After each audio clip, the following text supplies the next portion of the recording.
Hello అండి, welcome back to our channel. నా ఛానల్ని ఫస్ట్ టైం చూసే వాళ్ళైతే సబ్స్క్రైబ్ చేసేసుకోండి. నా ఛానల్లోనైతే మంచి మంచి హెల్తీ టిప్స్, బ్యూటీ టిప్స్ అయితే చాలా ఉన్నాయి. ఈరోజు వచ్చేసి నేనైతే ఒక మంచి హెల్దీ బ్యూటిఫుల్ టిప్ అయితే చెప్తున్నానండి. దానికోసమని ఫస్ట్ అయితే ఒక ఆనియన్ తీసేసుకొని మొత్తం చాక్ తోటి పొట్టునైతే తీసేసుకోవాలండి. ఇది పొట్టును ఇలా రబ్ చేసుకోవాలి. కుడకలు గీకే దాంతోటైనా లేకపోతే మిక్సీలోనైనా వేసేసుకొని మొత్తం పేస్ట్ లెక్క చేసేసుకోవాలి మనము. ఇది ఎందుకు యూజ్ అవుతుందంటే మనకి కాళ్ళ నొప్పులు వస్తాయి. స్పెషల్గా చలికాలం అయితే అరికాళ్ళ నొప్పులు ఎక్కువగా ఉండి అసలు పాదాలు అయితే కింద పెట్టనియ్యవు.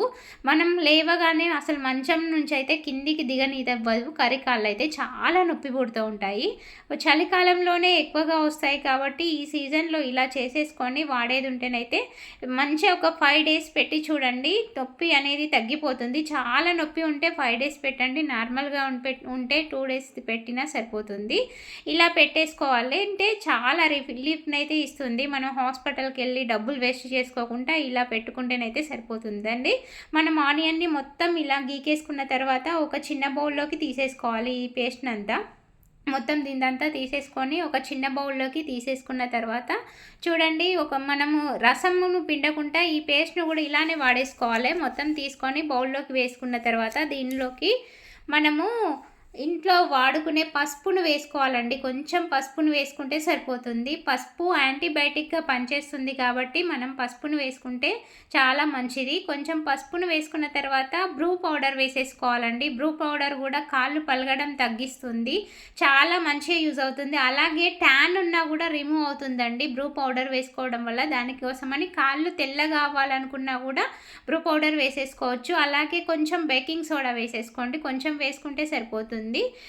కొంచెం కోల్గేట్ పేస్ట్ వేసేసుకోవాలి. అలాగే కోల్గేట్ పేస్ట్ వేసేసుకున్న తర్వాత ఒకటి నిమ్మకాయ సగం చెక్క నిమ్మకాయను పిండేసుకోవాలి. ఒక నిమ్మ చెక్క మొత్తం పిండుకొని స్పూన్ తోటి దీన్నైతే మంచిగా మొత్తం కలిపేసుకోవాలండి. నిమ్మకాయకి బేకింగ్ సోడాకి పొంగు లెక్క వస్తుంది కాబట్టి మొత్తం వేరే పొంగు ఉన్నట్టు అవుతుంది చూడండి. కలుపుతుంటేనే పేస్ట్ లాగా తయారైపోతుంది. మంచిగా మొత్తం ముద్దలు లేకుండా అన్నీ కలిపేటట్టయితే మంచిగా కలుపుకోవాలండి. ఒక 2 minutes కలుపుకోవాలి. ఇలా కలుపుకుంటేనే అంతా పడుతుంది కాబట్టి మంచిగా మనమైతే ఇలా కలిపేసుకోవాలి. మొత్తం పొంగు వస్తుంది కదా, ఈ పొంగు మనం తక్కువ కావడాన్ని దీన్ని పక్కన పెట్టేసుకోవాలి. పక్కన పెట్టేసుకొని ఇంకో బౌల్ తీసేసుకొని అందులో ఒకటి షాంపూ వేసేసుకోండి. మన ఇంట్లో ఏ షాంపూ వాడుకుంటే ఆ షాంపూని ఒకటి వేసేసుకొని కొంచెం బేకింగ్ సోడా వేసుకోవాలి.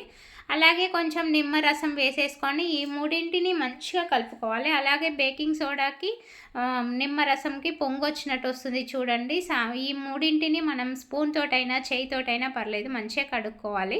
ఫస్ట్ అయితే కాళ్ళను క్లీన్గా కడుక్కోవాలి. ఆ మిశ్రమం వాడేటప్పుడు మురికి ఉండొద్దు కాబట్టి కాళ్ళనైతే ఇలా పెట్టడం వల్ల ఎంత ట్యాన్ ఉన్నా కూడా రిమూవ్ అయిపోతుంది. కాళ్ళు తెల్లగా అయిపోతాయి ఇలా తోమడం వల్ల. చూడండి, మంచిగా కడగడం వల్ల ఎంత మంచిగా అయిపోతాయో. ఎంత మురికి ఉన్నా కూడా నీట్గా అయిపోతుంది. ఫ్రెష్గా కాళ్ళని అయితే కడిగేసుకొని ఒక పొడి క్లాత్ తోటి మంచిగా తుడుచుకోవాలి. మనకి తడి లేకుండా మురికి లేకుండా మంచిగా తుడుచుకున్న తర్వాత మనకి మనం పక్కన పెట్టుకున్న మిశ్రమం ఉంది కదండి, అదైతే పొంగు లేకుండా పోయింది.